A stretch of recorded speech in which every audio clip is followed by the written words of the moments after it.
Guys, meron tayo dito ang Honda Click na 125. Okay, so ito yung EFR niya. So mag EFR tuning. Okay, so on natin. So papakita ko sa inyo guys paano gumagana yung live data sa Honda gamit yung ating revamp tuning. So i-connect lang natin. So dapat magbo-blue yan. Ayun. So connected din pag naka-blue. So gamit yung ating Smart FI2. Okay. So titingnan natin ngayon kung saan siya nagli-lean or saan siya nagre-reach. So, papasok lang tayo sa remap and tuning. Ayan. And then, pasok tayo sa Honda dahil ang motor na to ay Honda. And then, pasok tayo sa Shenzhen kasi ang mga scooter type ay Shenzhen. Ang mga decambio naman ay Keihin. So, pasok tayo sa Shenzhen. And then, pasok tayo sa professional tuning kasi sa auto search yan yung mga copy-paste kung ano lang yung mga nakalagay dyan. Preach yung tawag doon. Ito, ikaw mismo magtotono. So, ang ECU nito ay stock pero yung makina nito ay may karga and then naka GBT 5 siya na version 3. So ngayon paano natin siya itatama yung tono? So kailangan natin meron tayong EFR para hindi tayo nanguhula ng tono. So ganito siya. So standard yung ECU, walang galaw pa. So papasok tayo sa original. Ayan. Original map. And then hintayin natin mag-loading. So sure natin na malakas yung internet and then malapit tayo sa module dito sa ating tablet kasi pag nag-lost connection din ng Bluetooth hindi mo siya ma-accurate. So punta lang tayo dito sa fuel map. Cool, yan muna ang nating itutono. Ngayon, so ito na yung kanyang mga value. So yung 00 na yan, makikita nyo sa taas, yan yung TPS. Ito yung 00, hindi ko ginagalaw. Pag pinipihit ko siya, ito naman yung makikita nyo yung gumagalaw. Ngayon guys, ito matututo kayo dito kasi merong live tuning ang Honda. So nakatapat lang tayo dun sa fuel map. Okay? And then ang gagawin natin guys, i-click lang natin tong ayan yung nakita niyo yung parang ayun yung parang tawag yan, fire hydrant na tawag yan. Click mo lang yan hanggang mag-red. O nag-red na siya. Ngayon nakita niyo nag-blue. Yan ngayon yung gagalaw kapag ini-start natin yung motor. So naka-ready na yung ating EFR. Start natin. Ayan. So nakita niyo guys makikita niyo ngayon kung saan kayo mag-a-adjust kapag yung EFR natin ay naglilin. Sample. Ayan, tingnan nyo. So, yung reading ng EFR ay mataas. Ibig sabihin, pag mataas yan, lean siya. So, sa side na yan, pwede tayo mag-adjust ng fuel. So, gawin natin dito. Example, magsimula tayo sa 1.4. And then, punta tayo dito sa, abutin natin yung 2.5. Ayan, 2.5. Ayan. So, nakita nyo nag-red. Ngayon, pwede tayo magdagdag ng fuel. So, try natin magdagdag ng 80. Example lang naman ito, 80. Tingnan natin kung ano magiging effect. And then, pagka-type nyo yung 80, kapag nakita green yung arrow sa taas, ibig sabihin padagdag. Kapag naman kinik nyo yung red, ibig sabihin pabawas siya. Magbabawas siya ng 80%. Kapag green, magdadagdag siya ng 80% kung saan nyo tinutok yung red na yan. So, execute lang. Kapag ayun, ipapasok yung 80 dito mismo sa my table. So, idle pa lang yung usapan natin kasi naglilin sa idle. So, nilagyan ko siya ng 80. Tingnan natin kung ano yung magiging result niya mamaya. So, nakita niyo nagbago yung value. So, ngayon, dito naman sa bandang low, ayan, pahawak ng tablet. Pahawak ng tablet, baka malaglag. Alala lang. So, re-revolution ko ng konti.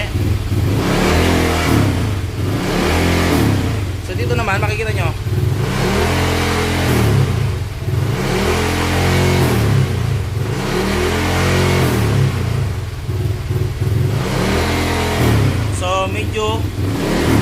medyo rate siya dito banda na parte. So gagawin naman natin, pwede tayo magbawas mula naman dito sa 1.4 and then gusto mo abutin natin yung 0.1. So yun lang yung inaabot. Ayun, nakita nyo yung may green. Ito lang yung inaabot ng tono. So hanggang dito pwede natin baguhin yung tono. So kung rates lang lumalabas doon, pwede tayo magbawas ng 40. Testing tayo ng 40. Ito guys, example lang ito kasi ang value naman kahit anong ilagay natin depende kung saan tatama yung tono natin. So 40 ang ilalagay natin ngayon. Pabawas kasi red and then execute natin. So ngayon nagbawas siya. So example, okay na yung tono natin. So yan muna tayo mag-i-start.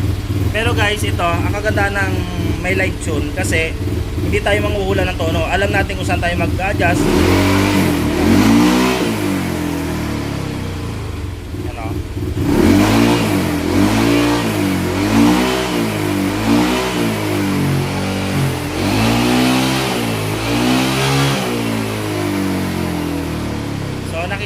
yung mga nag-green na yan, kung alin dyan ang tumama, nag-lean or reach, dyan tayo mag-a-adjust.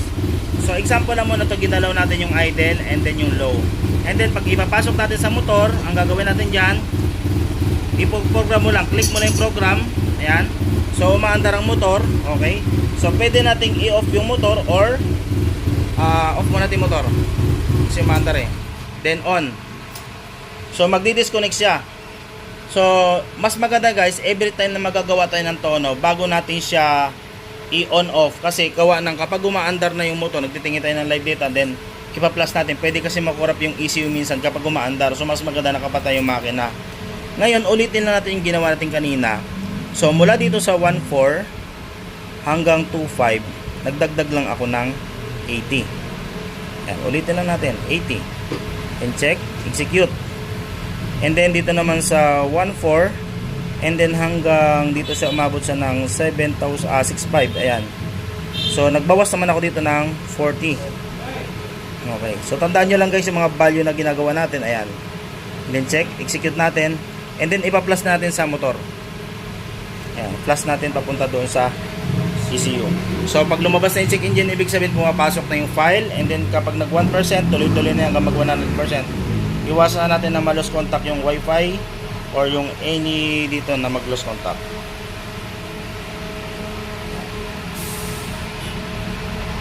So pag nagsimula na yun sa 0%, nag 1%, tuloy-tuloy na yan.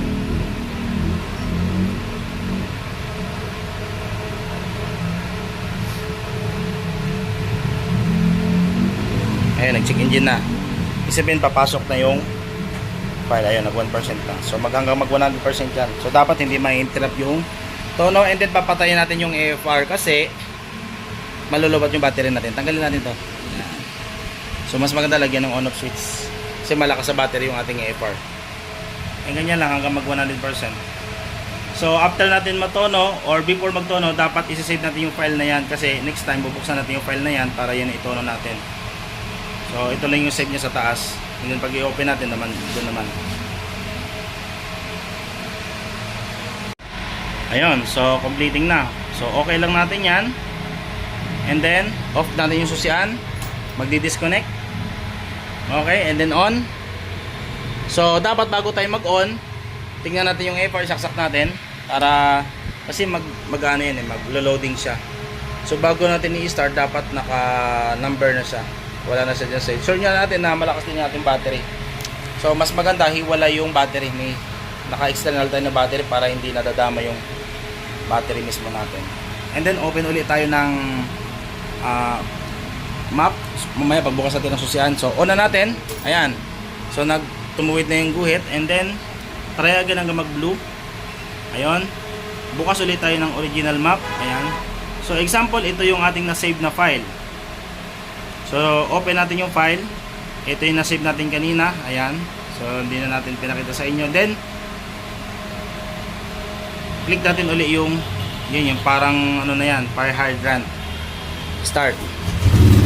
So makikita nyo ngayon, nandun pa rin siya naglalaro sa parte ng 2,000 to 2,500.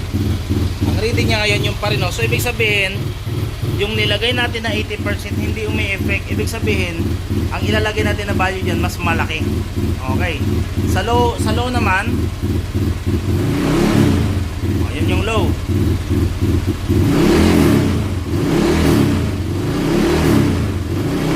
So titignan natin yung low. Kung nakatono ba. So lean.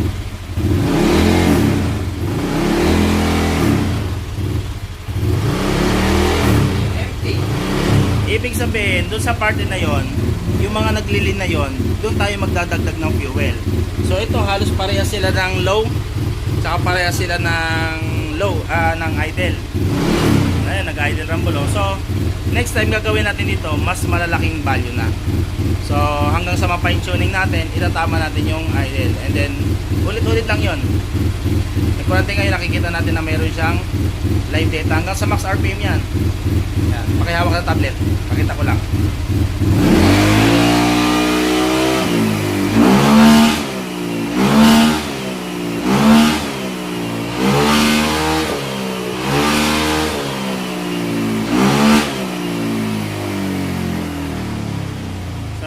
yung value dito nasa 12. Ibig sabihin halos nakatono na to. So hindi natin gagalawin yan, nakatono na yan eh.